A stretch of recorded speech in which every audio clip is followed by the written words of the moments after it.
الحمد لله نحمده ونستعينه ونستغفره ونعوذ بالله من شرور أنفسنا ومن سيئات أعمالنا من يهده الله فلا مضل له ومن يضلل فلا هادي له أشهد أن لا إله إلا الله وحده لا شريك له وأشهد أن محمدا عبده ورسوله.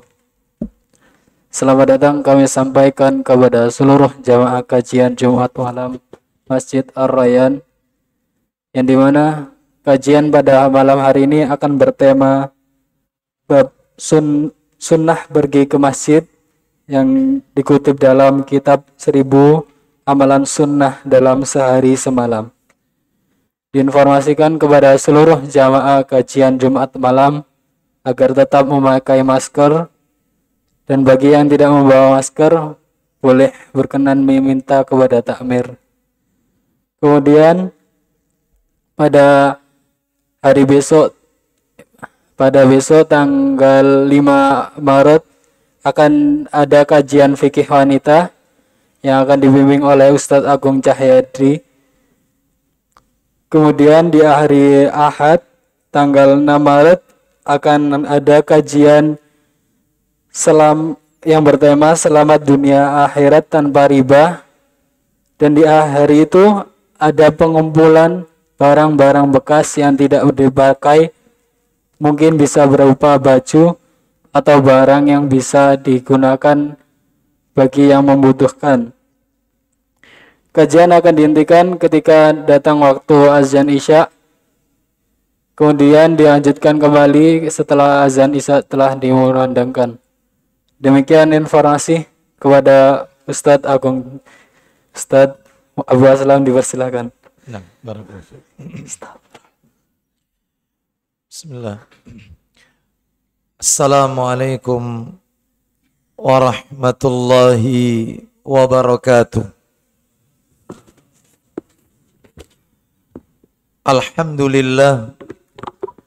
Alhamdulillahi hamdan katsiran tayyiban mubarakan fi kama yuhibbu rabbuna wa yarda.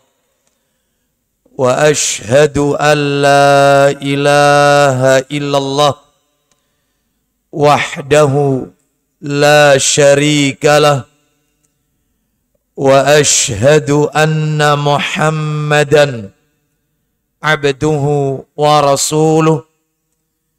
Ya ayyuhalladzina amanu taqullaha haqqa tuqatih wa la tamutunna illa wa antum muslimun. Amma ba'du, fa inna asdaqal hadisi kitabullah wa khairal hadi hadi Muhammadin sallallahu alaihi wasallam, wa syarral umuri muhdatsatuha, fa inna kulla muhdatsatin bid'ah wa kulla bid'atin dhalalah wa kulla dhalalatin finnar. Ikhwan wa akhawati fillah, bapak-bapak, ibu-ibu, kaum muslimin dan muslimah, jamaah salat maghrib Masjid Ar-Rayyan yang semoga dimuliakan oleh Allah Subhanahu wa ta'ala, kepada segenap pengurus yayasan dan takmir Masjid Ar-Rayyan Kota Jombang yang semoga dirahmati oleh Allah Subhanahu wa ta'ala, wabil khusus kepada Al-Akh Bapak Muhammad bin Utsman, semoga Allah Subhanahu wa ta'ala memberikan karunia rahmat dan barakah pada usia beliau, keluarga dan usaha beliau.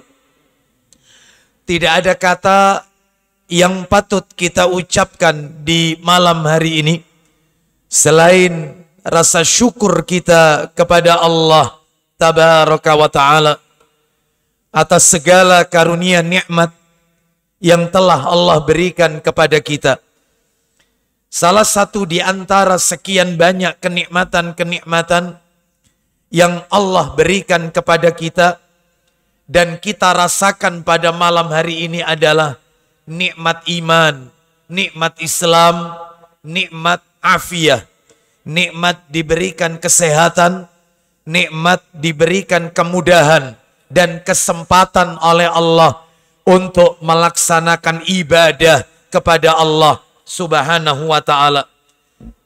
Wabil khusus ibadah yang kita lakukan tersebut yaitu di bulan yang dicintai oleh baginda Rasul sallallahu alaihi wasallam, yaitu bulan Sya'ban.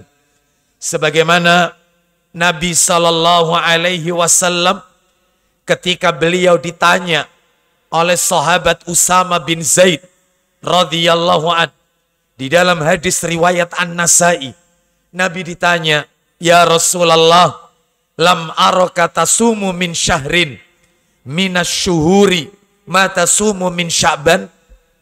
Wahai Rasulullah, aku tidak pernah melihatmu berpuasa sunnah yang paling banyak kecuali puasamu di bulan Sya'ban. Seakan-akan sahabat Usama bin Zaid radhiyallahu an bertanya kepada Nabi, apa alasannya? Mengapa engkau ketika memasuki bulan Sya'ban memperbanyak saum, puasa sunnah? Tahukah Bapak Ibu jawaban Nabi? Nabi menjawab dengan 3 jawaban. Yang pertama kata Nabi, alasan beliau memperbanyak saum sunnah di bulan Sya'ban adalah dzalika syahrun yaghfulun nasu anhu baina Rajab wa Ramadan. Kata beliau sallallahu alaihi wasallam, bulan Sya'ban itu adalah bulan yang sering dilalaikan oleh manusia. Bulan yang sering dilupakan oleh manusia. Yang letaknya antara Rajab dengan Ramadan. Alasan yang kedua kata Nabi, wa huwa syahrun turfa'u fihil a'malu ila rabbil alamin. Bulan Sya'ban adalah bulan di mana amal-amal kebajikan, amal-amal yang dilakukan oleh seorang hamba terangkat kepada Rabb semesta alam, diterima oleh Allah Azza wa Jal. Dan alasan yang ketiga, yaitu Nabi mengatakan fa'uhibbu an yurfa'a amali wa ana shaim. Maka aku senang, aku suka ketika amalku terangkat kepada Allah Azza wa Jalla, aku sedang dalam keadaan saum, aku sedang dalam keadaan berpuasa. Maka kata para alim ulama, berdasarkan riwayat ini sedikitnya mengandung 3 pelajaran dari hadis yang kami sampaikan tadi. Pelajaran yang pertama adalah pentingnya menghidupkan amalan di waktu-waktu yang dilalaikan oleh manusia. Penting. Kenapa? Karena orang yang suka menghidup-hidupkan amalan di saat manusia banyak yang melalaikannya, di waktu-waktu yang banyak manusia melalaikannya, maka amalan itu pasti istimewa di sisi Allah Azza wa Jalla. Contoh, nggak usah panjang-panjang. Contoh, sholat tahajud. Di saat manusia banyak yang terlelap dengan tidurnya, sebagian manusia tergiur dengan begadang, dengan menghabiskan waktu malamnya perbuatan-perbuatan yang tidak bermanfaat. Ada yang menghabiskan waktu malamnya dengan menonton televisi, sesuatu yang tidak bisa menambah iman kita dan mendekatkan kita kepada Allah. Namun ada sebagian di antara kita yang menghabiskan waktu malamnya untuk munajat, untuk mendekatkan diri kepada Allah, untuk tahajud.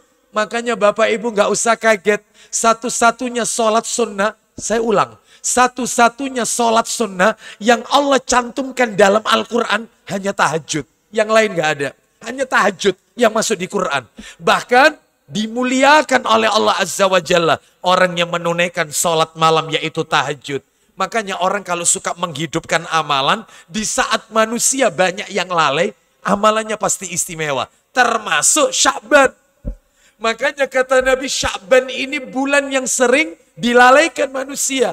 Letaknya antara Rajab dengan Ramadan. Dia ada di tengah-tengah. Seakan-akan Nabi hendak memberitahukan kepada kita bahwasannya yang sering diingat orang Rojab. Yang sering diingat orang Ramadan. Lihat Rojab kemarin. Banyak sebagian kaum muslimin yang menghabiskan bulan Rojab dengan istilah rejepan. Ada yang istilah poso rejeb. Ada istilah rejepan. Banyak yang memperingati Isra Mi'raj. Karena mereka beranggapan Isra Mi'raj terjadi di bulan Rajab. Tanggalnya 27 Rajab. Saya tidak bahas masalah ini ya. Saya tidak bahas, intinya mereka menghidup-hidupkan Rajab. Yaitu dengan amal kebajikan. Amal kebaikan. Apalagi Ramadan. Ada tarawih, ada tadarus, ada qiyamul lail. Ya. Lalu kemudian ada iftar, berbuka puasa bersama. Banyak sekali kegiatan di bulan Ramadan. Sya'ban sepi. Makanya Nabi menghidup-hidupkan bulan Sya'ban. Memperbanyak saum sunnah. Puasa sunnah. Yang kedua, kata para alim ulama, hadis ini menunjukkan kepada kita bahwasanya berpuasa di bulan Sya'ban memiliki keutamaan yang sangat besar. Sebab kalau tidak punya keutamaan, nggak mungkin Nabi di bulan Sya'ban memperbanyak puasa sunnah.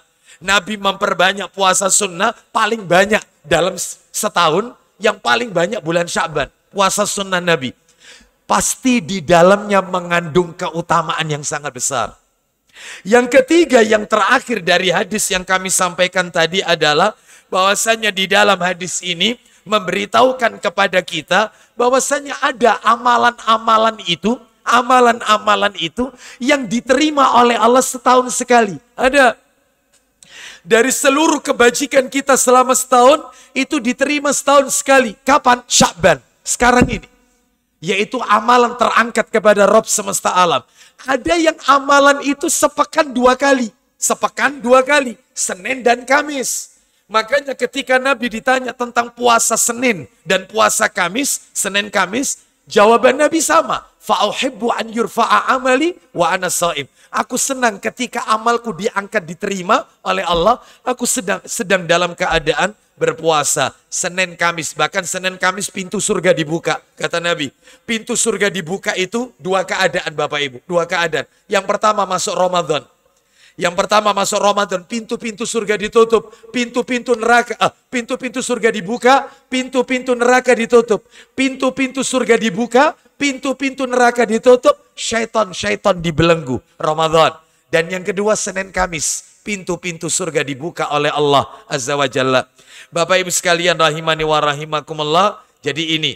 Lalu kemudian ada amalan itu yang diterima oleh Allah harian. Setiap hari diterima. Kapan itu? Waktu subuh dan waktu asar. Bergantiannya malaikat. Bergantiannya malaikat subuh dengan malaikat asar. Mereka melaporkan amal kebaikan kita. Ada yang tahunan, ada yang pekanan, ada yang harian. Yang tahunan, Sya'ban. Yang pekanan, Senin Kamis. Yang harian, subuh dan asar. Mudah-mudahan seluruh amal ibadah kita diterima oleh Allah Azza wa Jalla. Bapak Ibu kaum muslimin dan muslimah rahimani wa rahimakumullah. Malam hari ini kita akan lanjutkan pembahasan kita. Yaitu kitab yang ditulis oleh Syekh Khalid Al-Husainan. Hafidhahullah ta'ala, yaitu kitab yang berjudul Aksaru min alfi sunnatin fil yaumi wal laylah, yang sudah diterjemahkan dalam bahasa Indonesia. Saya yakin sebagian kita sudah pada punya ya. Judulnya lebih dari 1000 amalan sunnah dalam sehari semalam, yang diterbitkan oleh Pustaka Imam Asy-Syafi'i. Bapak Ibu rahimani wa rahimakumullah, sesuai dengan catatan kami, malam hari ini kita akan masuk pembahasan yang baru, bab yang baru, yaitu tadi sudah dijelaskan ya di awal, kita akan membahas sunnah pergi ke masjid, sunnah ketika pergi ke masjid. Bapak Ibu yang sudah punya bukunya bisa dilihat di daftar isi, itu nomor 8, sunnah nomor 8, yaitu sunnah ketika pergi ke masjid. Baik. Bapak Ibu sekalian, rahimani wa rahimakumullah. Sebelum materi ini berjalan lebih jauh, maka sebagai kata pengantar atau muqaddimah, saya ingin mengatakan bahwasannya sebagaimana kita ketahui bersama, masjid adalah sebuah tempat suci yang sangat diagungkan oleh Allah Azza wa Jalla. Selain sebagai pusat ibadah masjid itu, masjid ini juga merupakan lambang syiar Islam. Lambang syiar Islam. Maka kita bersyukur kepada Allah, yaitu bahwasannya hampir tidak kita jumpai suatu daerah yang penduduknya mayoritas kaum muslimin yang di dalamnya tidak ada masjid. Nggak ada. Nggak ada. Bahkan justru sebaliknya. Di negeri kita ini luar biasa tumbuh subur masjid musola di mana-mana. Bahkan saya pernah menjumpai satu RT 2 masjid. Ada. Bahkan saya pernah menjumpai satu perumahan, di dalam perumahan itu ada klaster-klaster. Klaster ini, klaster itu. Satu klaster, satu masjid, satu musola. Satu klaster. Bayangkan, sedangkan ini banyak klaster.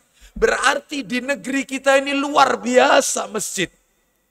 Namun sayang beribu sayang, Bapak Ibu sekalian, ternyata begitu banyaknya masjid di negeri kita tidak dibarengi dengan semangat untuk memakmurkan masjid.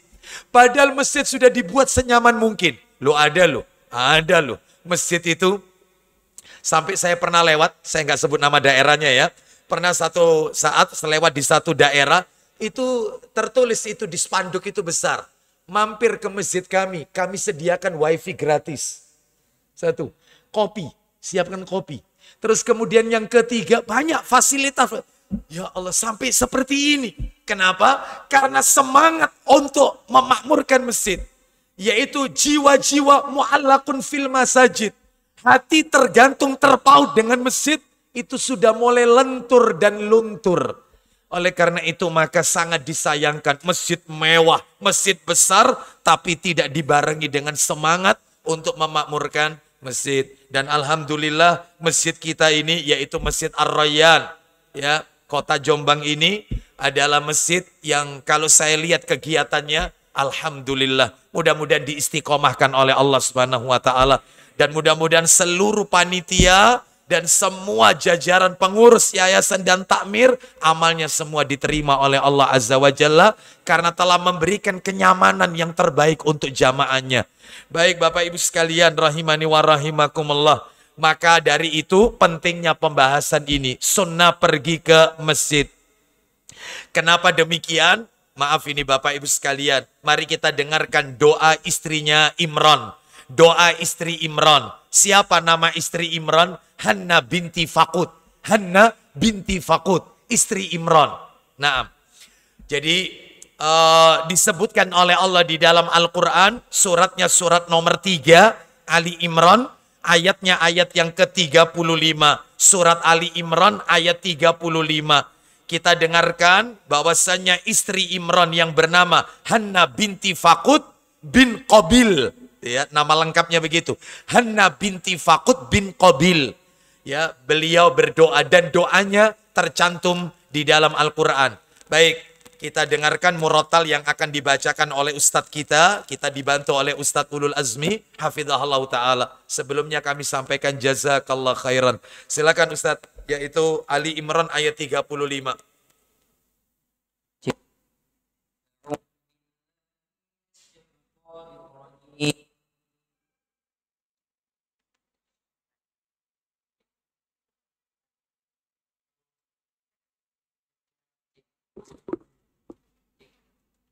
Pakai yang ini coba. Barangkali bisa. Cek. A'udzu billahi minasy syaithanir rajim. Bismillahirrahmanirrahim. إذ قالت امرأة عمران رب إني نذرت لك ما في بطني محررا فتقبل مني إنك أنت السميع العليم. Iya, terjemahannya Ustaz. Ingatlah ketika istri Imran berkata, Ya Tuhanku, sesungguhnya aku bernazar kepadamu, apa janin yang dalam kandunganku kelak menjadi hamba yang mengabdi kepadamu. Ya. maka terimalah nazar itu dariku.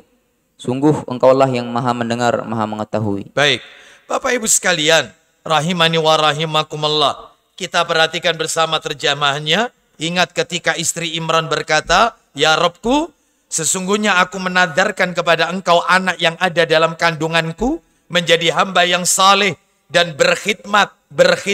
Berkhidmat di mana? Maksudnya berkhidmat di Baitul Maqdis. Ya, yang dimaksud dengan berkhidmat di Baitul Maqdis ini adalah beliau, istri Imran, Hanna binti Faqud bin Qabil ini menginginkan agar anak yang ada di dalam rahimnya, di dalam kandungannya, menjadi anak yang khusyuk dalam beribadah di Baitul Maqdis. Ternyata dikabulkan oleh Allah Azza wa Jalla. Lahirlah yaitu Maryam, seorang wanita yang salihah. Dan Maryam selalu berkhidmat di Baitul Maqdis, ibunya Nabi Isa alaihi salam.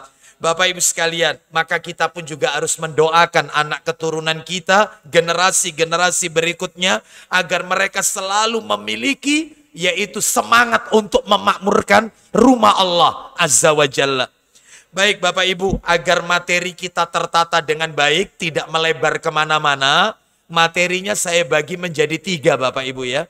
Kayaknya memang nanti waktunya nggak cukup, memang karena panjang materi ini, maka nanti kalau Allah pertemukan kembali ditakdirkan, ya mungkin setelah Ramadan atau setelah Idul Fitri, nanti kita akan sambung materi ini. Saya bagi 3 materinya. Yang pertama, saya akan menyampaikan terlebih dahulu tentang keutamaan masjid. Apa sih istimewanya masjid itu? Keutamaan masjid. Ini yang pertama. Yang kedua, saya akan menyampaikan tentang keutamaan melangkahkan kaki ke masjid. Apa keutamaannya orang yang suka melangkahkan kaki ke masjid? Sebab materi ini perlu kami sampaikan supaya kita lebih semangat lagi untuk memakmurkan masjid. Nah ini yang nomor 2. Lah yang nomor 3 itu materi intinya. Di situ adab pergi ke masjid dan ketika memasuki masjid. Jadi Bapak Ibu kalau punya bukunya, itu kalau dilihat cuma 10 poin di buku itu. Dijelaskan adab pergi ke masjid, sunnah pergi ke masjid cuma 10. Sedangkan menurut catatan saya ambilkan dari kitab-kitab yang lainnya, ternyata total adab pergi ke masjid dan ketika berada di masjid totalnya 35 poin. 35. Jadi di masjid itu ngapain, yang tidak boleh di masjid itu apa, transaksi jual beli, lalu batasan masjid itu sampai di mana, bagaimana sholat yang di masjid ada kuburannya, semuanya itu masuk di sini, yaitu 35 poin itu tadi. Sedangkan kalau di buku itu cuma 10 poin, tidak menyentuh secara mendetail. Baik, Bapak Ibu sekalian, kita awali yang pertama saja, yaitu keutamaan masjid. Bapak Ibu rahimani wa rahimakumullah. Keutamaan masjid sangatlah banyak. Saya cukupkan 3 saja. 3 saja. Mudah-mudahan 3 ini mewakili. Apa itu? 1. Keutamaannya masjid. Yang pertama ini. Masjid merupakan tempat yang paling dicintai oleh Allah. Daripada tempat-tempat yang lain yang ada di muka bumi ini. Masjid ini tempat yang paling dicintai oleh Allah. Mana dalilnya? Silakan Ustadz. Bisa minta tolong Sahih Targhib wa Tarhib nomornya 324. Sahih Targhib wa Tarhib nomor 324. Kita dengarkan bersama yaitu hadis dari Abu Hurairah radhiyallahu an. Nabi sallallahu alaihi wasallam bersabda, "Ahabbul biladi ilallahi ta'ala masajiduha wa abghadul biladi ilallahi aswaquha." Silakan Ustaz. Dari Abu Hurairah radhiyallahu an, dari Nabi SAW beliau bersabda, silakan. Bagian negeri yang paling dicintai oleh Allah Subhanahu wa taala adalah masjid-masjidnya. Masjid paling dicintai oleh Allah. Lanjut. Dan bagian negeri yang paling dibenci oleh Allah Subhanahu wa taala adalah pasar-pasarnya. Nah, pasar adalah tempat yang paling dibenci oleh Allah Azza wa Jalla. Kenapa demikian? Karena pasar ini 1 tempat syaitan. Yang kedua, orang di pasar, maka dia bisa melalaikan mengingat Allah Azza wa Jalla. Loh berarti kita nggak ke pasar? Boleh. Boleh, Nabi aja ke pasar, bahkan ada ayatnya dalam Al-Quran. Semua para Nabi dan Rasul, mereka berjalan di pasar-pasar. Nabi aja berdagang, boleh. Tapi tetap, yaitu dengan mengingat Allah dan tidak boleh berlama-lama di tempat yang tidak disukai oleh Allah. Karena pasar ini adalah termasuk tempat syaitan. Banyak sebenarnya tempat-tempat syaitan itu. Kandang onta, itu tempat syaitan. Ya, makanya kita kalau habis makan daging onta, wudhu kita batal. Harus wudhu lagi. Karena apa? Karena dikhawatirkan kita terkena pengaruhnya. Kandang onta. Makanya Nabi nggak pernah sholat di kandang onta. Justru Nabi pernah sholat di kandang kambing. Bahkan Nabi memerintahkan kita untuk sholat di kandang kambing. Bahkan memelihara kambing. Ittakhidhi ghanaman fa inna fiha barakah. Peliharalah kambing. Karena memelihara kambing itu berkah. Loh. Terus selain kandang onta, yang kedua pasar. Yang ketiga toilet. Nah itu. Tapi ada orang itu kalau di toilet berlama-lama. Nah, padahal ini tempat adalah yang disukai oleh syaitan. Baik, jadi masjid ini tempat yang paling dicintai oleh Allah Azza wa Jalla. Mudah-mudahan kita semua yang ada di masjid ini dicintai oleh Allah Azza wa Jalla.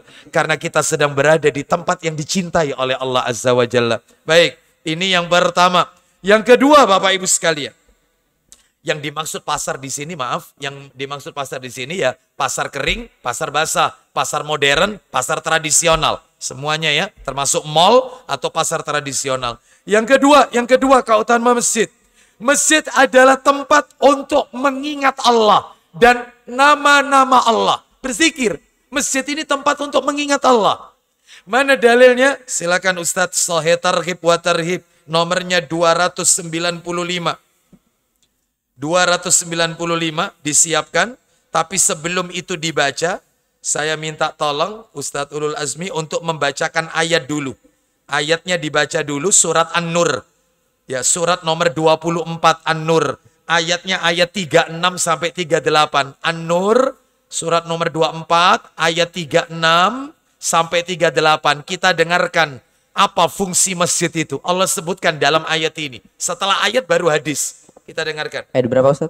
36 sampai 38. 36 sampai 38. Silakan.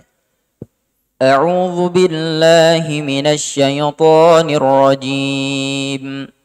Faqulna idhhaba. 36 ya. 24 An-Nur. Ya, surah 24 An-Nur ayat 36 sampai 38. Fi buyutin adinallah.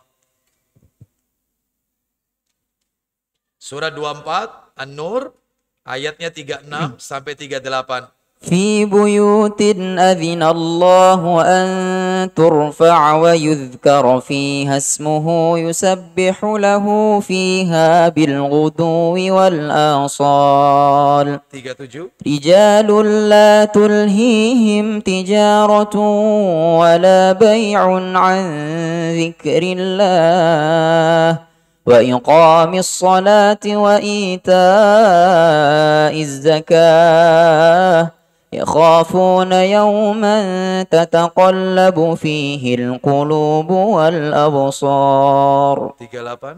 ليجزيهم الله أحسن ما عملوا ويزيدهم من فضله والله يرزق من يشاء بغير حساب. Tafadhal Ustaz. 36 terjemahannya. Cahaya itu di rumah-rumah. Cahaya itu di rumah-rumah yang di sana telah diperintahkan Allah untuk memuliakan dan menyebut namanya. Maksudnya masjid. Lanjut. Di tempat bertasbih, menyucikan namanya pada waktu pagi dan petang. Ya, masjid adalah tempat untuk berzikir, menyebut nama-nama Allah. 37 Ustaz. Orang yang tidak direlaikan oleh perdagangan dan jual beli dari mengingat Allah, Terus. melaksanakan sholat Terus. dan menunaikan zakat. Maka bagaimana mereka? Mereka takut kepada hari ketika hati dan penglihatan menjadi guncang, yaitu hari kiamat. Maka mereka akan mendapatkan apa? Silakan. Mereka melakukan itu agar Allah Subhanahu wa taala memberi balasan kepada mereka dengan yang lebih baik daripada apa yang telah mereka kerjakan. Dan agar Dia Allah menambahkan karunia-Nya kepada mereka. Dan Allah memberi rezeki kepada siapapun yang Dia kehendaki tanpa batas. Tanpa batas. Ini menunjukkan mereka yang suka memakmurkan rumah Allah, nggak usah khawatir. Rizkinya akan dicukupi oleh Allah Azza wa Jalla. Dan di dalam ayat ini juga dijelaskan, Fungsi masjid untuk mengingat Allah. Sekarang kita dengarkan hadis yang sudah kami tunjukkan tadi. Dalam kitab Sahih Targhib wa Tarhib nomor 295 dari sahabat Ibnu Umar radhiyallahu anhuma. Silakan Ustaz. Dari Ibnu Umar radhiyallahu anhuma bahwa Nabi SAW bersabda, "Wala tattakhidul masajida turuqan illa lidzikrin aw salatin." Silakan. Janganlah kalian menjadikan atau mempergunakan masjid sebagai jalan atau sarana kecuali untuk berzikir dan sholat. Baik. Masjid itu adalah untuk berzikir dan sholat. Nggak boleh dijadikan ajang promosi, ya, promosi umroh, nggak boleh, ya, seperti itu, ya, tidak diperbolehkan, ya. Jadi tidak boleh dipakai jual beli, berbicara masalah duniawi di dalam masjid, ya. Kadang-kadang masih ada itu, sambil menunggu ustadznya datang, dia ngobrol sama temannya, "Ma bengi bal-balan piro-piro." Nggak boleh, ini masjid. Ya, tidak boleh dia berkata sesuatu kecuali untuk mengingat Allah Azza wa Jalla. Kita lanjutkan yang nomor 3. Yang terakhir, keutamaan masjid. Masjid adalah rumahnya orang-orang yang dinaungi oleh Allah kelak di hari kiamat. Kita dengarkan dalilnya. Sahih Targhib wa Tarhib nomor 326. 326. Dari Abu Hurairah radhiyallahu anhu, dia berkata, Nabi sallallahu alaihi wasallam bersabda, "Sab'atun yudhilluhumullahu fi dhillihi yauma la dhilla illa dhilluhu." Silakan Ustaz. Dari Abu Hurairah radhiyallahu an, dia berkata, aku mendengar Rasulullah sallallahu alaihi wasallam bersabda. Apa isi sabdanya? 7 golongan orang yang akan dinaungi oleh Allah di bawah naungannya. Baik, ada 7 tipe manusia, 7 golongan manusia yang akan dinaungi oleh Allah di hari kiamat, di mana tidak ada bentuk naungan pada waktu itu kecuali naungan Allah Azza wa Jalla. Terus, pada hari di mana tidak ada naungan kecuali naungan Allah Subhanahu wa taala. Siapa 7 orang itu Ustaz? Mudah-mudahan kita termasuk di dalamnya. Amin. 1, imam atau pemimpin yang adil. Imam, al-imamul adil, pemimpin yang adil kepada rakyatnya. Dia tidak zalim kepada rakyatnya, maka dia akan dinaungi oleh Allah nanti di hari kiamat. Adil. Ya, adil itu menempatkan sesuatu pada tempatnya, proporsional. Itu adil. Lawannya adil, zalim. Menempatkan sesuatu tidak pada tempatnya. Lanjut, nomor 2. Seorang pemuda yang tumbuh dalam beribadah kepada Allah Subhanahu wa taala. Seorang pemuda yang rajin beribadah kepada Allah. Loh, kenapa kok disebut pemuda? Kenapa kok bukan orang tua? Orang tua ya sudah waktunya. Ya. Jadi kalau ada orang tua rajin ke masjid, orang tua rajin beribadah, memang sudah waktunya dia mendekatkan diri kepada Allah. Tetapi kalau ada anak muda yang darahnya masih mengalir dengan deras, emosinya masih meledak-ledak, jangkauan pikirannya masih panjang, dan dia habiskan waktunya untuk duduk di majelis ilmu, untuk berhadapan dengan Al-Quran, rajin memakmurkan masjid, pemuda yang model kayak begini, yang dicintai oleh Allah, diberikan naungan kelak di hari kiamat. Ya, baik, ini yang nomor 2. Yang nomor 3, silakan. Seorang laki-laki yang hatinya tertambat atau terpaut dengan masjid. Baik, sampai di situ aja. Mu'allaqun fil masajid wa rajulun qalbuhu mu'allaqun fil masajid. Seseorang, ya, bukan laki-laki saja, seseorang yang hatinya bergantung di masjid. Maksudnya bergantung di masjid, kata Imam An-Nawawi rahimahullah di dalam kitab Syarah An-Nawawi, yang dimaksud dengan bergantung di masjid itu bukan yaitu dia harus terus tidur di masjid, bukan. Tetapi mereka yang melaksanakan sholat berjamaah di masjid, 5 waktunya di masjid, menuntut ilmu di masjid. Inilah mereka-mereka yang mu'allaqun fil masajid. Semoga kita semua termasuk di dalamnya. Sekarang kita akan memasuki materi nomor 2. Keutamaan melangkahkan kaki ke masjid. Melangkahkan kaki ke masjid. Coba Ustadz Ulul Azmi, saya minta tolong dibantu bacakan surat Yasin, surat nomor 36. Yasin, surat 36, ayatnya ayat 12. Insya Allah panjenengan hafal kok ini. Yasin ayat 12. Inna nahnu nuhyil mauta wa naktubu ma qaddamu. Insya Allah banyak yang hafal ayat ini ya. Silakan Ustaz. Yasin surat 36 ayat 12. Tafadhol Ustaz. أعوذ بالله من الشيطان الرجيم بسم الله الرحمن الرحيم إنا نحن نحيي الموتى ونكتب ما قدموا وآثارهم وكل شيء أحصيناه في إمام مبين. Kita dengarkan terjemahannya, kita lanjutkan dikit. Setelah itu kita kumandangkan azan Isya. Lanjut Ustaz, silakan. Sungguh kamilah yang menghidupkan orang-orang yang mati. Terus. Dan kamilah yang mencatat apa yang telah mereka kerjakan. Poinnya. Dan bekas yang mereka tinggalkan. Ulang lagi Ustaz, dan bekas. Dan bekas yang mereka tinggalkan. Lanjut. Dan segala sesuatu kami kumpulkan dalam kitab yang jelas, yaitu Lauhul Mahfuz. Lauhul Mahfuz.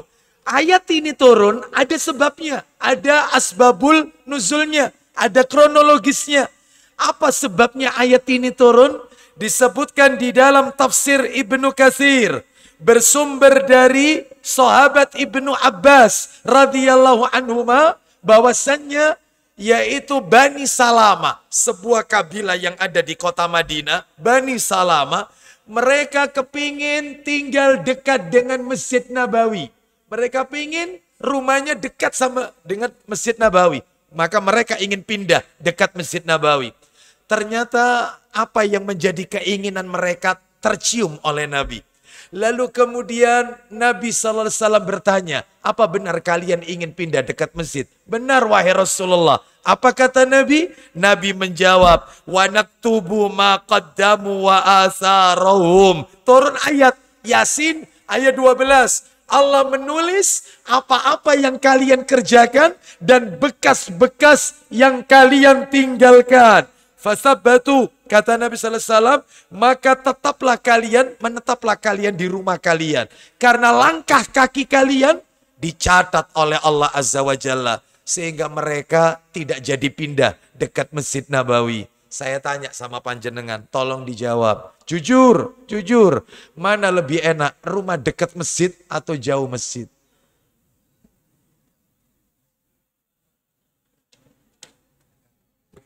Mana lebih enak? Jauh masjid ya? Sepakat jauh masjid. Bukan dekat atau jauh dekat sama saja.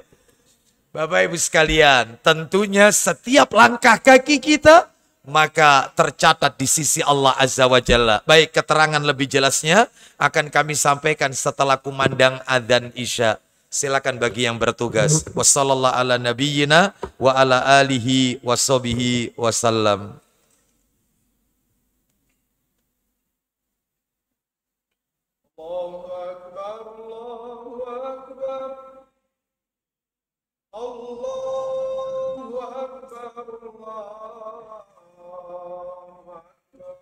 Allah, Allah.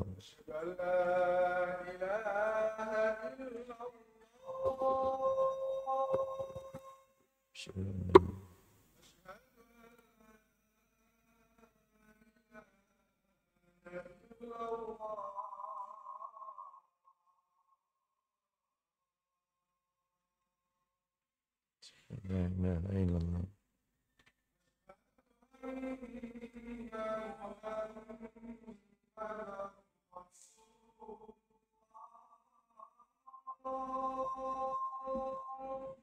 Asyhadu anna Muhammadar Rasulullah.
Alhamdulillah, wassalatu wassalamu ala rasulillah. Bapak Ibu sekalian, keutamaan melangkahkan kaki ke masjid. Ayatnya sudah kita dengarkan, Yasin ayat 12. Bahwasanya setiap langkah kaki kita tercatat di sisi Allah Azza wa Jalla. Sampai-sampai Bapak Ibu, sampai-sampai betapa pentingnya melangkahkan kaki ke masjid. Kata para alim ulama, lebih ditekankan berjalan menuju masjid daripada berkendara, daripada memakai kendaraan. Sampai-sampai kata para alim ulama, kalau kita mau tidak mau harus memakai kendaraan karena terlalu jauh menuju ke masjid sehingga kita harus memakai kendaraan, maka parkirlah kendaraan itu di tempat yang jauh. Parkirnya jauh. Iya, sehingga tetap dari kendaraan menuju ke masjid tetap dia berjalan. Seperti itu. Ustadz, nggak bisa, masjidnya sudah menyiapkan lahan parkir dekat sama masjidnya, dekat sama pintu masuknya. Taib, katanya para alim ulama, maka disedikitkan langkah kakinya. Nah, jangan terlalu, ya, langkah kakinya jangan terlalu, jangkauannya jangan terlalu jauh. Jadi sedikit, pelan. Betapa pentingnya melangkahkan kaki ke masjid. Ya, sekalipun mereka yang berkendara tentunya juga mendapatkan pahala ganjaran di sisi Allah. Tetapi yang ditekankan adalah berjalan. Kalau harus memakai kendaraan, katanya para ulama, parkirnya agak jauh. No, itu ya. Panjenengan parkir di mana tadi? Saya juga di depan situ soalnya. Ya. Baik, Bapak Ibu sekalian, rahimani wa rahimakumullah. Jadi ini menunjukkan betapa pentingnya melangkahkan kaki ke masjid. Baik, saya akan tunjukkan beberapa keutamaan melangkahkan kaki ke masjid.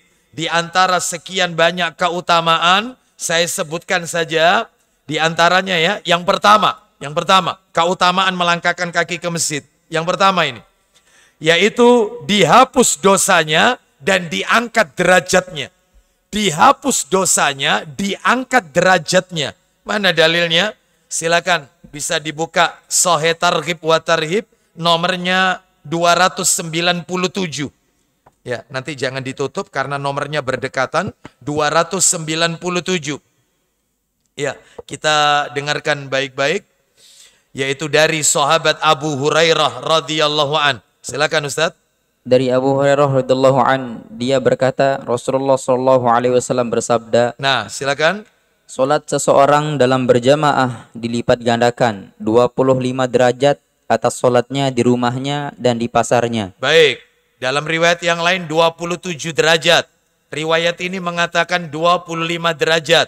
Riwayat yang lain 29 derajat. Ya, intinya ya adalah lebih utama, ganjarannya lebih banyak daripada solat sendiri. Solat berjamaah lebih utama. Terus lanjut Ustaz.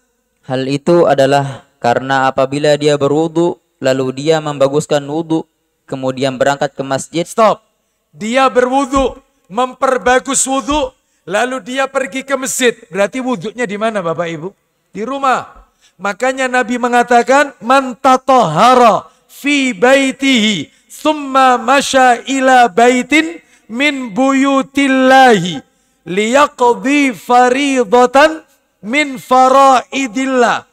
Barang siapa yang berwudu di rumahnya, kemudian dia berjalan, yaitu ke rumah dari rumah-rumah Allah, yaitu maksudnya masjid, untuk mengerjakan kewajiban dari apa yang telah Allah wajibkan, yaitu sholat berjamaah. Lanjut Ustaz.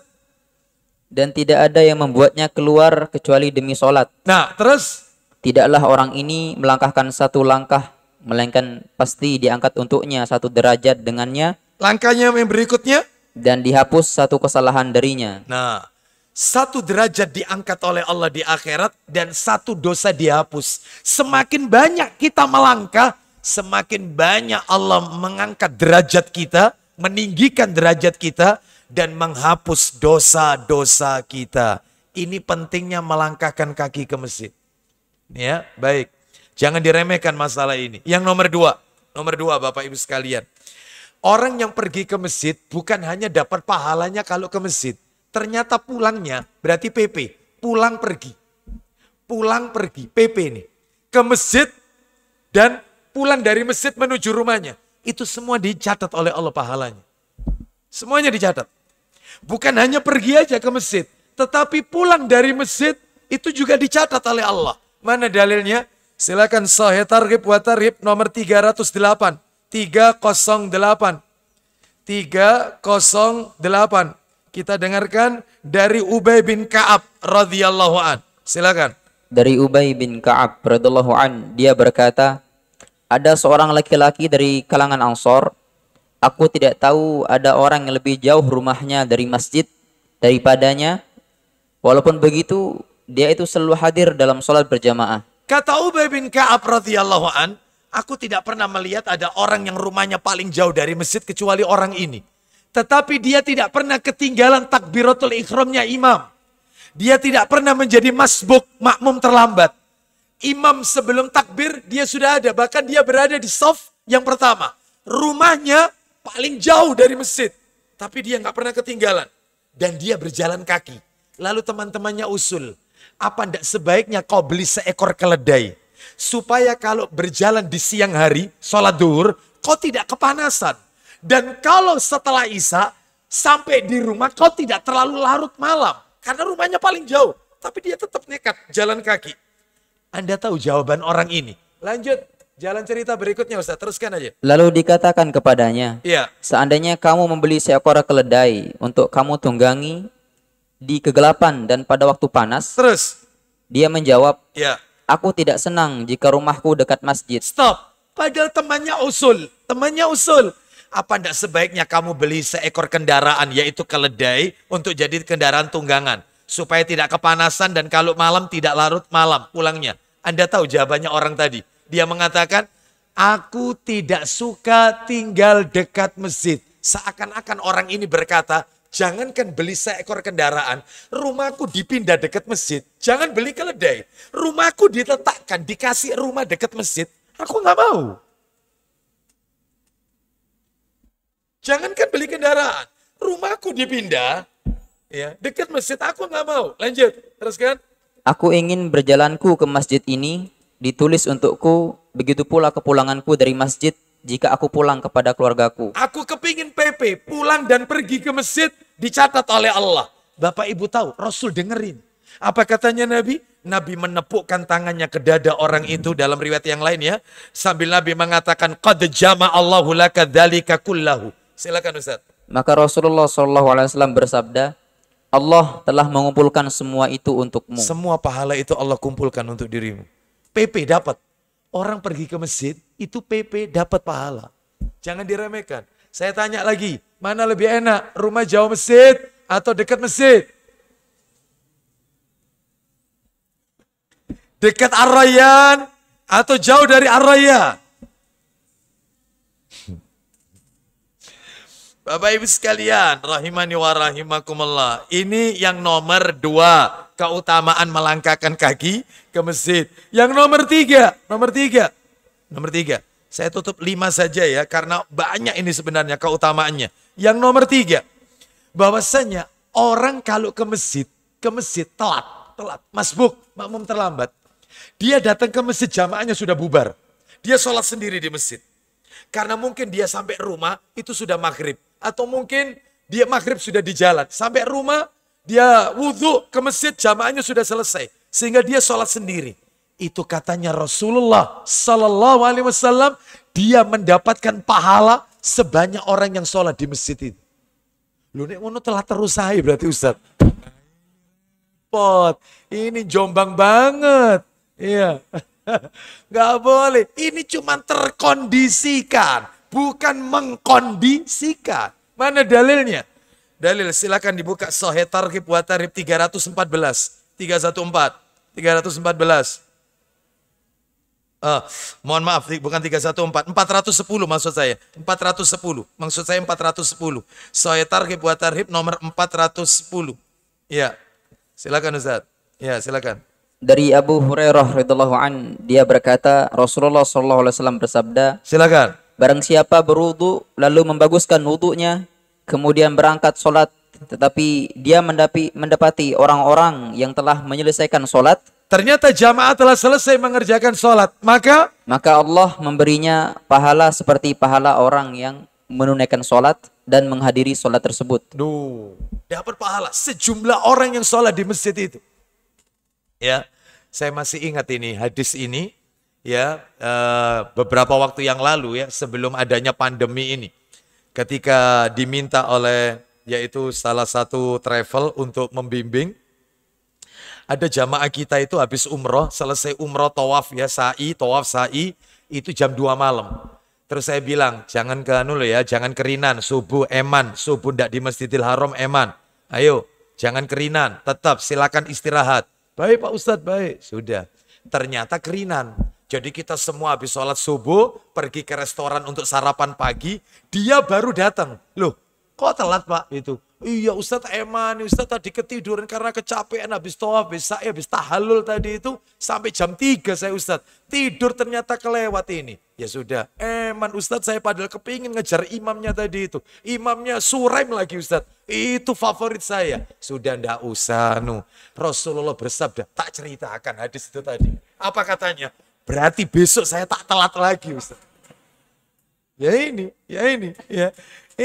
Ini karena kasus terkondisikan, ketiduran, mungkin di jalan kena macet, nyampe di masjid jamaahnya selesai, maka dia dapat itu pahala itu. Ya, baik, kita lanjutkan. Yang nomor 4. Nah, ini bikin merinding kita. Yang nomor 4, orang yang suka pergi ke masjid dijamin oleh Allah. Dijamin apa? Kalau hidup, rizkinya dicukupi. Meninggal, masuk surga. Enak kan? Hidup rizkinya dicukupi, wafat, masuk surga. Dijamin. Mana dalilnya? Silakan dibuka Sahih Targhib wa Tarhib. Nomor hadisnya 321. Mundur Ustaz. 321. 321, di mana Nabi sallallahu alaihi wasallam bersabda, salasatun kulluhum daminun 'ala Allahi in 'asha kufiya wa in mata dakhalal jannah. Silakan Ustaz. Dari Abu Umamah radhiyallahu an, bahwa Rasulullah sallallahu alaihi wasallam bersabda, isinya ada 3 orang yang semuanya dijamin oleh Allah. Kalau hidup, jika hidup maka dia diberi rezeki dan diberi kecukupan. Terus, dan jika mati, maka Allah memasukkannya ke dalam sorga. Masya Allah. Mudah-mudahan kita termasuk di dalamnya. 3 orang, hanya 3 orang ini. 1, silakan. Orang yang masuk rumahnya lalu dia mengucapkan salam. Orang yang masuk rumahnya dia mengucapkan salam. Assalamualaikum. Ini adab masuk rumah. Salam. Salam. Diucapkan Pak, bukan belnya Pak. Bukan. Ya meskipun bel tetap kita pencet, mengucapkan Assalamualaikum, maka kita tetap mengucapkan Assalamualaikum. Itu tidak mewakili itu. Ya, baik, yaitu mengucapkan salam masuk rumah. Yang kedua, orang yang keluar ke masjid, maka dia dijamin oleh Allah. Orang yang keluar pergi ke masjid, memakmurkan masjid, itu dijamin oleh Allah. Yang nomor 3, dan orang berangkat di jalan, Allah, maka dia dijamin oleh Allah. Jihad fisabilillah, maka dia dijamin oleh Allah Azza wa Jalla. Terakhir, nomor 5. Yang kelima, keutamaan melangkahkan kaki ke masjid. Sebenarnya masih banyak, saya tutup 5 saja. Orang itu akan mendapatkan pahala seperti pahala orang yang menunaikan haji. Dan hajinya sempurna. Bukan hanya sempurna, pahala hajinya seperti pahala haji yang masih pakai baju ihram. Loh berarti kalau masih pakai baju ihram, seperti kita tanggal 8 Zulhijjah di Mina, pakai baju ihram. 9 Zulhijjah di Arafah. Malamnya Musdalifah cari kerikil. 10 Zulhijjah sholat subuh di Musdalifah. Lalu kemudian lempar jumrah. sampai 11, 12, 13. Ini baju ihram semua ini. Maka saat itulah pahala orang yang berjamaah di masjid seperti itu pahalanya. Bukan berarti ini sebagai pengganti dari ibadah haji, bukan. Ini hanya sekadar menunjukkan levelnya, nilai pahalanya sama. Level pahalanya sama. Wah, kalau sehari 5 kali ke masjid, berjamaah terus, memakmurkan masjid, ya kita mendapatkan sekian banyak pahala haji. Mudah-mudahan Allah mengaruniakan itu kepada kita semuanya. Ayo Ustaz dibaca Ustaz, minta tolong. Sahih Targhib wa Tarhib nomor 333. Ya, mohon maaf, 320 maksud saya, 320. Mundur dari yang tadi, mohon maaf. 320, silakan Ustaz. Dari Abu Umamah radhiyallahu an bahwa Rasulullah SAW bersabda, Man kharaja min baitihi mutatahiran ila salatin maktubatin fa ajruhu ka ajril hajjil muhrim. Silakan Ustaz. barang siapa keluar dari rumahnya dalam keadaan bersuci menuju salat wajib. Loh, berarti wudhunya di rumah. Wudhunya di rumah. Dari tadi kita dengarkan wudhunya dari rumah. Terus lanjut. Maka pahalanya seperti pahala orang yang berhaji yang sedang ihram. Yang sedang memakai baju ihram. Sampai situ aja Ustaz. Baik, ini menunjukkan betapa mulianya orang yang selalu mengoptimalkan beribadah di rumah Allah Azza wa Jalla. Mudah-mudahan Allah memberikan kekuatan kepada kita untuk bisa istiqomah melangkahkan kaki ke masjid. Bapak Ibu sekalian, masih ada waktu kita lanjutkan, yaitu keutamaan yang bukan keutamaan, materi yang nomor 3, tapi tidak semua. Karena materi nomor 3 ini ada 35 poin. Apa materi yang nomor 3 ini? Adab pergi ke masjid. Ya ini materi intinya. Adab pergi ke masjid. Dan ketika berada di masjid, 35 poin. 1. Kita sebutkan beberapa sambil memanfaatkan waktu yang ada saja, ya. Yang pertama adalah berhias dan berpenampilan yang baik setiap memasuki masjid. Masuk masjid ini Bapak Ibu ada aturan mainnya, nggak sembarangan. Baju kita, ya, bapak-bapak, ibu-ibu, ya, itu nggak boleh sembarangan. Termasuk juga pergi ke masjid pakai wangi-wangian. Kalau laki-laki yang dimaksud berhias adalah memakai harum-haruman, bersiwak. Itu untuk laki-laki. Untuk wanita yang dimaksud berhias di sini adalah memang untuk wanita sebaik-baik sholat adalah di rumahnya. Tapi wanita tidak dilarang pergi ke masjid. Tidak boleh kita melarang wanita jika dia memenuhi syarat. Izin dengan mahramnya, tidak memakai wangi-wangian, tidak berhias. Karena ada wanita itu kalau ke masjid, mukanya ini macam-macam. Sini merah, sini biru. Anda cari warna apa aja ada di situ. Pokoknya mejiku, hibinyu, semua ada. Anda mau cari hijau ada. Iya, semuanya ada. Nggak boleh kayak begini. Wanita nggak boleh berhias ke masjid. Dan tidak boleh pakai harum-haruman. Loh kapan wanita ini Ustaz pakai harum-haruman? Ya di rumah mau 1 botol dihabiskan nggak apa-apa. Ya, kalau keluar rumah nggak boleh. Seperti itu. Baik, kita lanjutkan. Izin. Dan kedua, yang ketiga untuk wanita tidak terjadi fitnah. Dari rumah menuju ke masjid tidak ada fitnah, tidak ada orang yang menggoda, tidak ada bahaya dan seterusnya. Wallahu a'lam bishawab.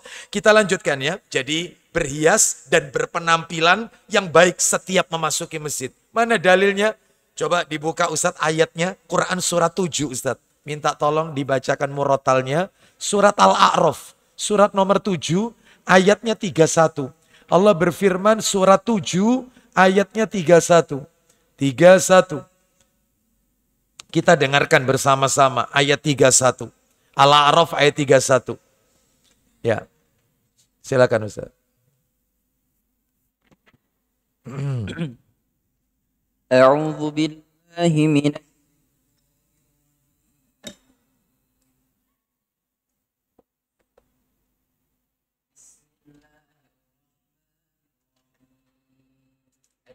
Ya, 31. Ya bani Adam khudhu zinatakum 'inda kulli masjidin wa kulu washrabu wa la tusrifu innahu la yuhibbul musrifin. Ya, silakan Ustaz. Wahai anak cucu Adam, Kita yang dimaksud. pakailah pakaianmu yang bagus pada setiap memasuki masjid. Pakailah pakaianmu yang bagus. Bagus tidak identik mahal. Bagus tidak identik baru. Ya, terus lanjut. Makan dan minumlah, tetapi jangan berlebihan. Terus. Sungguh Allah tidak menyukai orang yang berlebih-lebihan. Allah tidak menyukai orang-orang yang berlebih-lebihan. Jadi ini menunjukkan memakai pakaian yang nanti ada pembahasan rinciannya ya. Bagaimana pakaian yang harus dipakai. Ya, intinya adalah yaitu pakaian upayakan yang polos ya, supaya ini tidak mengganggu sholat kita dan sholat orang lain ya. Lalu kemudian kalau laki-laki memakai harum-haruman dan seterusnya ya. Kita lanjutkan. Nomor 2. Adab yang nomor 2 kalau ke masjid ini. Nomor 2, lebih afdol, lebih utama berwudhu di rumah. Afdolnya berwudhu di rumah. Dalilnya Sahih Targhib wa Tarhib nomor 297. 297 dari Abu Hurairah radhiyallahu an, tadi sudah kita baca ya, man tatahhara ya, man tatahhara fi baitin ya, silakan. 297 dari Abu Hurairah radhiyallahu an, dia berkata Rasulullah SAW bersabda, isinya salat seseorang dalam berjamaah dilipat gandakan 25 derajat atas salatnya di rumahnya dan di pasarnya. Terus hal itu adalah karena apabila dia berwudu lalu dia membaguskan wudu kemudian berangkat ke masjid. Stop sampai di situ. Berarti wudunya sejak dari rumah. Nih ya, ini syariatnya begitu. Yang lebih afdol. Ustadz, kalau di perjalanan wudu batal bagaimana? Ya nanti wudunya di masjid. Jangan pulang lagi, nggak kelar-kelar ini ya. Nggak selesai ya. Seperti itu. Nomor 3. Hindari bau-bau yang tidak sedap. Baik itu bau mulut maupun bau badan. Hindari mengkonsumsi makanan yang bisa menimbulkan bau mulut dan bau badan tidak sedap. Baik itu dari jenis buah-buahan maupun sayur-sayuran. Kalau di negeri kita mungkin kalau buah-buahan duren, ya, nangka, ya. Kalau sayur-sayuran mungkin peti, jengkol, rebung yang bisa menimbulkan bau mulut tidak sedap. Bukan berarti haram, bukan. Halal. Hanya saja ketika setelah mengkonsumsi makanan itu, kita berkumur atau menggosok gigi. Sebab apa? Masuk masjid dengan bau mulut tidak sedap. Ada loh orang itu masuk masjid, mulutnya bau rokok. Ada enggak? Ada. Bau rokok dan seterusnya. Di sini ada yang merokok. Tidak ada yang di dalam masjid. Ya. Seperti itu. Ya, dalam masjid. Baik. Kita lanjutkan. Ya, kita lanjutkan dalilnya. Kita dengarkan bersama ini. Dalilnya Sahih Targhib wa Tarhib nomor 333. 333. Nomornya cantik ini. Dari sahabat Jabir bin Abdullah radhiyallahu an. Silakan. Dari Jabir radhiyallahu an, dia berkata Rasulullah SAW bersabda, ya, barang siapa makan bawang merah atau bawang putih, maka hendaknya dia menjauhi kami atau menjauhi masjid-masjid kami. Jangan dekat sama masjid-masjid kami. Kenapa? Lanjut. Dan hendaknya dia duduk di rumahnya. Baik, itu kalau dilanjutkan terus Ustadz, itu nanti ada terjemahan versi berikutnya Ustadz. Baca yang versi bawahnya. Barang siapa makan bawang merah, silakan. Barang siapa makan bawang merah, bawang putih dan bawang bombay, maka janganlah dia mendekati masjid kami. Kenapa Ustadz alasannya? Karena para malaikat terganggu dengan apa yang mengganggu manusia. Bukan hanya manusia yang terganggu. Malaikat yang ada di masjid ini juga terganggu karena bau badan, bau mulutnya. Nah itu ya. Baik, dijaga ini. Nomor 4, bersegera menuju masjid. Jangan ditunda-tunda. Jangan ditunda-tunda. Sebab banyak orang itu ke masjidnya kalau mendengarkan iqomah. Kalau sudah iqomah baru lari-lari. Maka ini nggak boleh. Ya, jadi bersegera. Jadi sebelum adzan sudah di masjid. Seperti itu. Atau ketika adzan kita langsung pergi ke masjid. Bapak Ibu sekalian, di dalam Islam ini kita diajarkan mengerjakan sesuatu itu harus pelan-pelan. Itu ada dalilnya. Pelan-pelan. Tidak boleh gerusa-gerusu. Tidak boleh yaitu terburu-buru. Nggak boleh. Tetapi di dalam Islam juga ada perbuatan-perbuatan yang kita tidak boleh menunggu waktu lama. Harus cepat-cepat dilakukan. Nggak boleh dipending. Nggak boleh ditunda. Nggak boleh. Apa saja itu? Yang pertama merawat jenazah. Nggak boleh ditunda. Nunggu anaknya yang belum datang dari luar kota lah. Menunggu ini. Nggak boleh. Kasihan jenazah. Ini yang pertama. Harus cepat-cepat. Yang kedua, apalagi yang meninggal orang soleh. Maka dia segera ingin mendapatkan rahmat dari Allah Azza wa Jalla di alam barzah. Ini yang pertama ya, merawat jenazah. Yang kedua adalah taubat. Taubat nggak boleh ditunda-tunda. Besok saja. Nanti saja saya tobat kalau sudah pensiun. Nanti saja. Keburu ajal. Sedangkan Nabi bersabda, Innallaha azza wa jal la yaqbalu taubatal abdi malam yughargir. Sesungguhnya Allah azza wa jal pasti menerima taubat seorang hamba selama rohnya belum sampai di kerongkongan. Jadi kalau sudah mendesak, ditutup oleh Allah. Selesai, nggak ada taubat. Percuma, nggak ada manfaat. Lihat tadi yang dibaca oleh imam kita tadi. Imam sholat maghrib tadi. Ya, oleh Syekh Islam Hasona ya, hafizahullah ta'ala. Beliau membaca surat Al-Munafikun, surat nomor 63. Terutama ayat-ayat yang tadi yang terakhir, 9 dan 10. Giliran sudah sakaratul maut, maka dia kepingin sodako. Nggak ada manfaatnya. Maka mumpung dikasih harta, sodako. Giliran nazak, pingin sodako. Itu ayat yang beliau baca tadi. Sholat maghrib tadi. Oleh karena itu maka jangan suka menunda-nunda. Jangan. Nanti saja. Tobat. Yang nomor 3, nikahkan anak wanita. Nggak usah ditunda. Nunggu ini, nunggu kakaknya, nunggu ini. Kalau memang sudah waktunya, sudah, nikahkan. Seperti itu, nikahkan anak wanita. Yang nomor 4, bayar utang. Nggak boleh ditunda-tunda, bayar utang. Sebab ada orang itu kata Nabi, dia meninggal dunia, tetap nggak bisa masuk surga, ruhnya terkatung-katung. Meskipun mati syahid karena utang. Karena utang. Jangan main-main. Jangan main. Ya, tutup. Terutama ibu-ibu ini. Terutama ibu-ibu. Loh kok bisa? Iya. Yang suka ikut arisan. Oh itu. Ya. Arisan itu utang atau tidak? Utang atau tidak? Berarti boleh Ustaz arisan? Boleh, hukumnya boleh arisan ini. Boleh, tidak ada larangan. Cuman kan dia harus menanggung. Nanti bulan depan bayar lagi, bulan depan. Kecuali kalau memang dia memiliki harta berlebih. Jika dia meninggal maka dia akan bisa menutup utang-utang tersebut. Hati-hati ya. Ini nomor berapa tadi itu ya? Yang pertama tadi apa tadi? Yang harus dilakukan cepat-cepat, merawat jenazah, terus taubat, terus kemudian apa tadi? Menikahkan anak perempuan, membayar utang. Yang nomor 5, berbuka puasa. Nggak boleh ditunda-tunda. Begitu waktunya berbuka. Saya mau tanya sama Bapak Ibu, tolong dijawab. Bulan depan kan Ramadan. Nih, saya mau tanya. Orang berbuka puasa itu menunggu adzan maghrib atau matahari terbenam?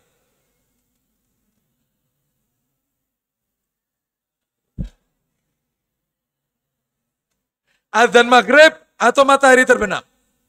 Kita itu berbuka menunggu adzan maghrib atau ketika matahari terbenam? Ya. Adzan maghrib itu sebagai pertanda masuknya waktu sholat maghrib, bukan pertanda waktunya untuk berbuka. Sedangkan di dalam Al-Quran waktunya berbuka itu adalah matahari terbenam. Selama ini Bapak Ibu berbukanya apa?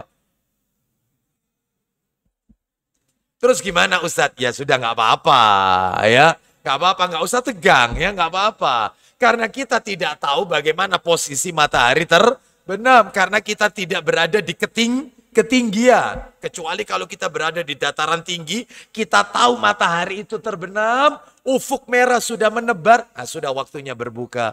Wallahu a'lam bishawab. Jadi Bapak Ibu, terus yang terakhir yang nomor 6 harus cepat-cepat, nggak boleh ditunda-tunda. Berangkat ke masjid. Ya ini materinya barusan. Segera menuju masjid, jangan ditunda-tunda. Mana dalilnya? Saya tunjukkan satu dalil, setelah itu kita akhiri. Jadi kita cukupkan sampai nomor 3 saja Bapak Ibu sekalian ya. Berarti tinggal tersisa berapa? 32 ya. Kurang dikit lagi kok itu ya. 32. Ya kurang banyak itu Ustaz ya. Baik, insya Allah nanti kesempatannya akan datang. Kita tutup dengan dalil. Silakan dibuka Sahih Targhib wa Tarhib nomor 488. 488 Ustaz. Agak jauh nomornya 488. Kita dengarkan. Ya, 488 dari Abu Hurairah radhiyallahu an. Silakan. Dari Abu Hurairah radhiyallahu an bahwa Rasulullah sallallahu alaihi wasallam bersabda, "Lau ya'lamun nasu ma fin nida'i wa saffil awwali, thumma lam yajidu illa an yastahimu alaihi lastahamu. Silakan. Seandainya manusia mengetahui pahala yang ada pada azan dan shaf pertama, kemudian mereka tidak mendapatkannya kecuali dengan mengundinya, niscaya mereka akan melakukan undian. Andai kata manusia itu tahu tentang pahalanya, pahalanya adzan, mendatangi adzan dan shaf pertama, dan mereka tidak mendapatkan pahala itu kecuali dengan melakukan undian, niscaya manusia pasti akan melakukan undian. Saking banyaknya besarnya ganjaran pahala memenuhi panggilan adzan dan berada di shaf yang pertama. Wallahu a'lam wa bishawab. Demikian apa yang bisa kami sampaikan Bapak Ibu sekalian. Semoga sedikit menjadi tambahan ilmu yang bermanfaat. Ada yang mau bertanya?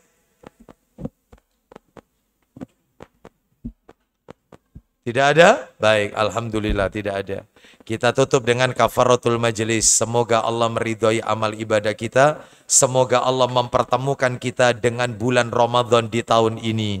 Doa yang diajarkan oleh para ulama salaf. Apa doanya? Allahumma sallimna ila Ramadan. Wa sallim lana Ramadan. Wa tasallamhu minna mutaqabbalan. Ya Allah, selamatkanlah kami sampai Ramadan. Dan selamatkan bagi kami Ramadan itu, serta terimalah dari kami amalan-amalan kami di dalam bulan Ramadan tersebut. Mudah-mudahan Allah berikan kita kesehatan dan Allah pertemukan. Mudah-mudahan Ramadan tahun ini bukanlah Ramadan yang terakhir bagi kita, tetapi Allah masih memberikan kesempatan menikmati indahnya Lailatul Qadar di masa-masa yang akan datang. Wassallallahu ala nabiyyina wa ala alihi washabihi wasallam. Subhanakallahumma wa bihamdika asyhadu an la ilaha illa anta astaghfiruka wa atubu ilaik. Wa akhiru da'wana anil hamdulillahi rabbil alamin. Assalamualaikum warahmatullahi wabarakatuh.